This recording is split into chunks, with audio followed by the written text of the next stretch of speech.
Welcome back. Alright, so last video that I hope you saw, we did the external carotid artery and its branches. So now we're going to talk about the maxillary branch of the external carotid.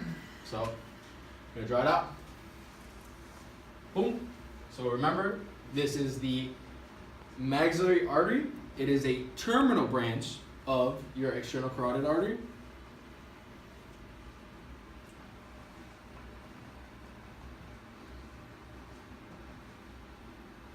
All right.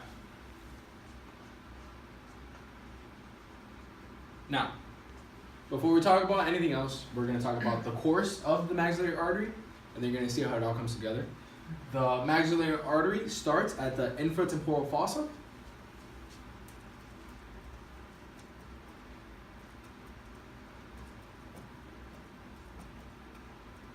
It'll make its way to the lateral pterygoid muscle.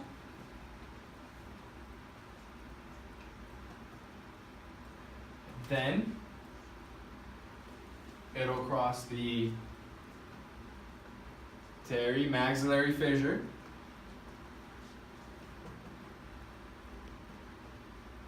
And end up in the palatine fossa.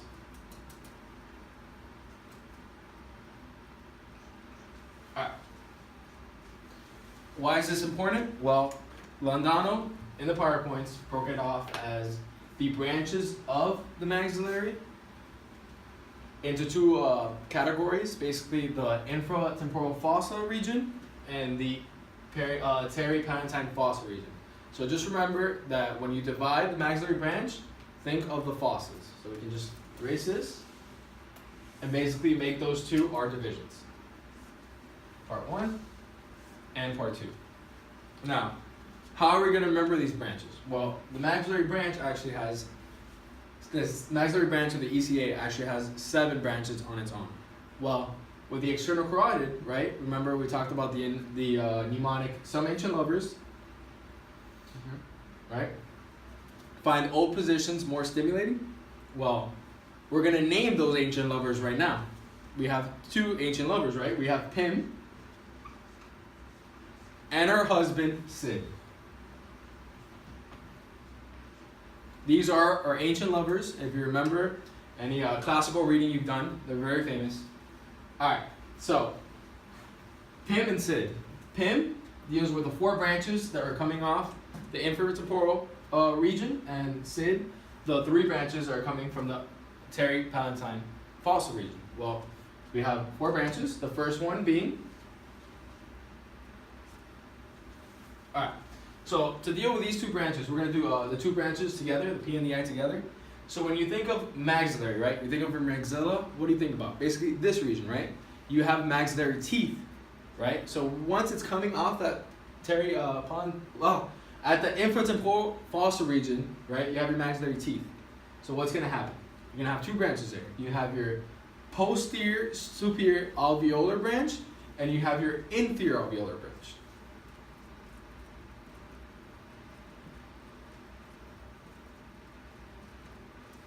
Now, before I go any further, I want to clarify that when the professor talks about the maxillary artery as a whole, it's going to do basically your TMJ, all your teeth, and a couple of other things. Well, actually, the posterior superior alveolar, so think about it, it's in the name, posterior superior. So it's going to do the back top teeth. So that includes your molars and your premolars, but it's not going to do your canine or your incisors on your top teeth, all right? So posterior, superior, so just the premolars and the molars of your top teeth. Now your inferior alveolar is going to do your entire mandibular teeth, so that's going to knock all of them out. And then later on in one of the branches, we'll talk about the artery that's going to supply the canine and incisors of your top teeth, right? So back to the branches. So then we have M's, right? So we have 2 M's, and that is 2 separate branches, but you can remember MM, you're going to make the first branch MM, and the second branch MB, right? Why are these important? Well, you have your middle meningeal branch. This is important because it's actually one of the 2 branches off the maxillary that we have to know for lab. Also, this could also be subject of a question that we could be tricked with. If asked, does the external carotid supply deep structures of the head, of the cranium? You're going to think about it, you're going to go, oh, probably not, because the internal carotid is the one that goes all the way up there and supplies. Well, your external carotid kind of does supply a deep cranium as well, through the, for example, the middle meningeal branch, right?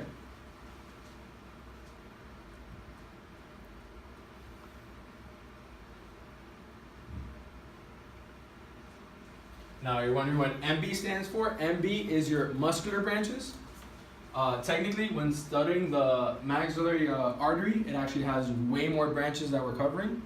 So this is a good way to group them. You have the muscular branches. Basically, these supply all of your chewing muscles plus the buccinator. So all of your muscles of mastication plus your buccinator. Now we're gonna go into the second division. All right. So now we're going to talk about the branches in the teri-palatine fossa. As you remember, that is your SIN. So you have 3 branches. First branch that we're going to do, we're actually going to do the sphenopalatine branch. The I stands for infraorbital.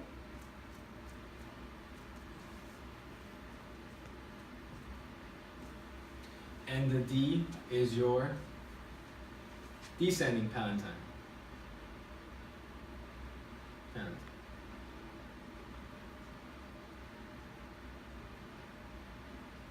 So let's just say you're in the test, you're trying to write this out before you start, you're blanking out, you get to this point, you've already written down all the subclavian things, all the external carotid things, you get to here and you blank out, you're lost, what do I do?